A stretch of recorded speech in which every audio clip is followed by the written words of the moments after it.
do you do, ladies and gentlemen? It is our privilege to bring you at this time an eyewitness report of the first International Crepitation Contest. We are speaking to you from the ringside of the great Maple Leaf Auditorium, which is packed to the rafters with spectators, eager and curious. For the benefit of my listeners who are not acquainted with the facts relating to this event, it might be well to describe the two contestants. Lord Windermere from Wapping Foghole in Devonshire is, of course, the champion of the British Empire. The challenger is Paul Boomer, native son of Australia, who, I understand, worked his way to Canada in the crew of an ocean freighter carrying a load of Melbourne cabbage, upon which, so it is stated, Boomer trains exclusively. I see now there's a bit of a flurry around Lord Windermere's entrance. And yes, here he comes, Lord Windermere. I'll see if I can get him to come to the microphone and say a few words. Joe, will you see if you can get his lordship to come over here for a minute? Tell him it's for the radio. Okay, I'll get it for you. Thanks. Well, Lord Windermere appears to be in good spirits. He's smiling and chatting. Thrown about him is a beautiful silk dressing gown of purple velvet upon which is worked, I imagine it to be the coat of arms of the House of Windermere. It's a beautiful thing. Good boy, Joel. In just a minute, ladies and gentlemen, I think we're going to have his lordship himself come to the microphone and say a few words. Right over here, please. Right over here. Yeah, right here. Yes, folks, here he is, right in the microphone, the champion himself, Lord Windermere. Your Highness, how did you come to take an interest in this unusual art? Well, I suppose you could say it all started over Lady Windermere's fan. I see. Yes, I noticed she was constantly waving this fan in front of her face, so I asked her why the deuce she did it. So she retorted that if I insisted on constantly crepitating, she had to fan away in pure self-defense, you see. So my friends were drawn into the controversy and persuaded me to capitalize on my proficiency and sort of going for it and all that. That's all. Thank you very much, Your Majesty. Thank you, and good luck to you. That was Lord Windermere, a champion crepitator of the British... Oh, and here's the challenger. Here's Paul Boomer from Australia. Paul, over here, please. Please, ask Mr. Boomer to come over here, please. The radio. We want to speak on the radio. Just a moment, ladies and gentlemen. I think we'll have Paul Boomer for you right away. Yes, here he comes. His attendant has just pointed us out. And how did Paul? How? He just waves his hand in greeting and starts walking over to the microphone. And here, ladies and gentlemen, is Mr. Paul Boomer. Will you say hello to our audience, Mr. Boomer? Hello, Canada. Now tell me, sir, when did you first realize that you were proficient enough to take a shot at the Empire Championship?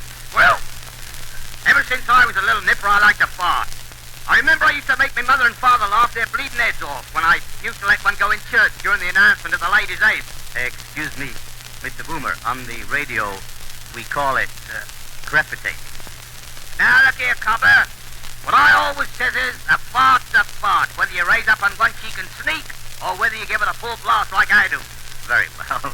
As long as the CBC is no objection. I personally find the four-letter word much easier to say and more descriptive than the longer and more academic crepitation. Thank you. And I would like to say... Oh, and there's the bell. Thank you, Mr. Boomer, and good luck. Paul Boomer hurries off to the center of the arena to meet the champion and to receive instructions. Now the house lights are dimming, and the great flood of high-powered electric lights cascade down onto the center of this great arena where stands, in simple eloquence, the farting post. The farting post is about 4 feet high and is decorated with red, white, and blue bunting up to about 9 inches from the top. The bare top section is worn smooth by the grip of many hands in previous contests. And now it appears that Paul Boomer is to be the first at the post. That, I believe, is customary for the challenger to make the first effort. Yes, Paul Boomer takes off his dressing gown and strides to the farting post. He grips it firmly around the top and flexes his knees. The signal to commence has not yet been given, so we may assume that these are just preliminaries. I think I have time to describe Mr. Boomer's outfit. He's stripped from the waist up and wears a tight-fitting trunks of powder blue trimmed with scarlet. These trunks are similar to those worn by wrestlers with one important difference. There's a hole about 6 inches in diameter removed from the seat. This, of course, has been done for obvious reasons. This symmetrical aperture is called the fenêtre de brise, literally translated meaning the zephyr window. Mr. Boomer's fenêtre de brise has a scarlet trim around its perimeter, giving a very provocative air to this genial Australian backside. And there goes the signal to commence. You might have heard it over the microphone, a blast on the medieval Bronx's Archspiegel, the traditional woodwind instrument associated with this sport for centuries.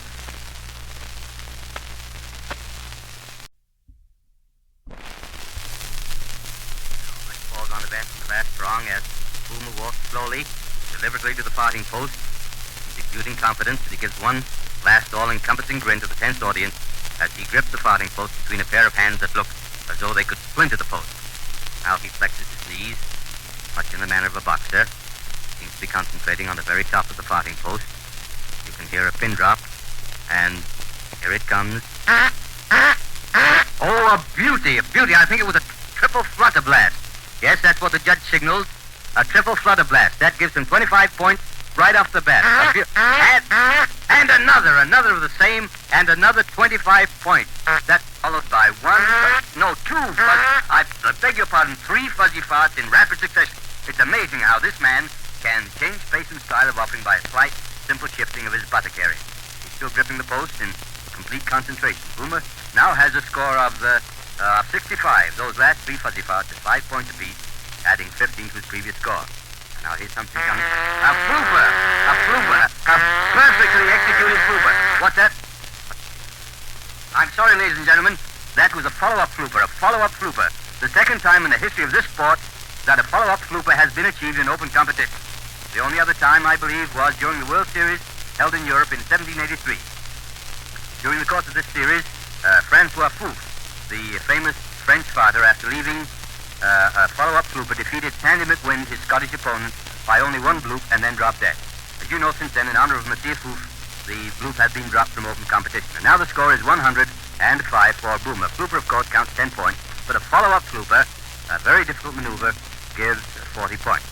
Well, this certainly has been a whirlwind session. I think that Paul Boomer is about played out, or blown out, as they say.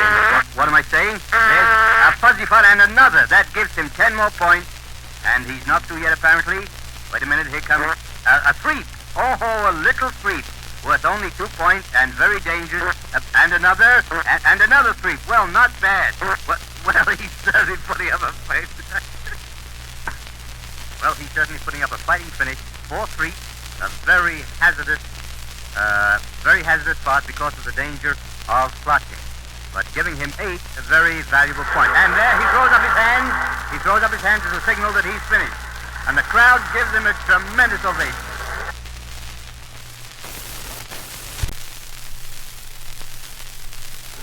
He's sitting down, looking a little pale, a little wan perhaps, but smiling happily at the crowd. This man has a definite charm about him that has endeared him to all except the most rabid Windesmere fans. And here's his... wait a minute. Oh, Boomer! 123 points! Did you hear that? Paul Boomer, 123 points, a world record, beating Lord Windesmere's previous world mark of 119 by 4 points. Paul Boomer, at this moment, is the world champion. But for how long, we don't know, because Lord Windesmere might take it right back again. And here's his lordship now walking up to the post, apparently not in the least disconcerted by the brilliant performance of the challenger. He's outfitted a little differently from Paul Boomer. He has purple tights, full-length tights, and around the fenêtre de brise, you remember the hole cut out from the center of his seat. Around this, there's a fringe of little gold tassels about 4 inches long. This, no doubt, is some decoration affected by... just a moment. There seems to be some sort of a dispute here. Paul Boomer and his seconds are on their feet and seem to be arguing with the judges and pointing to the fringe on the champion's posterior. Oh, I see. Paul Boomer is claiming that the fringe might add a whistle or some other sound to Lord Windesmere's efforts and so increase their value. And after all, in a closely fought contest like this, every little advantage must be jealously watched. The judges appear to be agreeing with Paul Boomer, and they direct the champion to remove the fringe.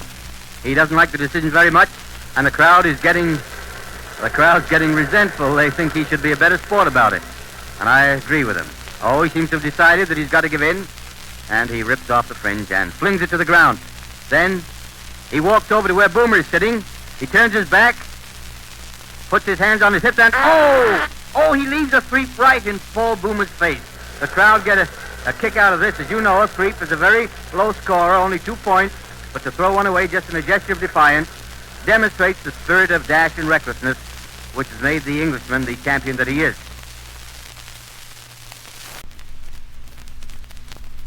He's smiling disdainfully now as he returns to the center of the arena. He nods to the judge to show he's ready, and hello, what's this? He's not going to use the farthing post. Lord Windesmere, the champion, in a final gesture of contempt, scorns the use of the farthing post. Well, this is developing into a bit of a grudge contest. He has his hands on his hips, feet apart, knees slightly bent, and a Sisler. His first attempt is, and another one. 2 in a row, and another one, a third. 3 Sislers in a row, a tremendous effort. 60 points in his first 30 seconds. I can't go on with this. 3 Sislers in a row, a tremendous effort. 60 points in his first 30 seconds. This one. And 1, 2, 3, 4. 4 fuzzes. 4 fragrant fuzzes in rapid succession. It's a pleasure to see the ease and comfort with which his lordship leaves his fart. Perfect technique. And now his score is 80 points. 80 points in the first 30 seconds of the post. Now he's getting ready again. Hands on hips. A little bit red in the face as he strains to... Oh, something there. Wait a minute. Something's wrong. His attendants run into him. He's in some kind of distress. I see. Yes, the judge's signal. It was a plotcher. Oh, hard luck, your lordship, sir. Hard luck. The champion left a very bad plotcher and will be penalized 15 points. That puts him back to 65 points, 59 short of the 124 he needs to retain his championship. He's all set again and seems to be straining a little more cautiously. And here is...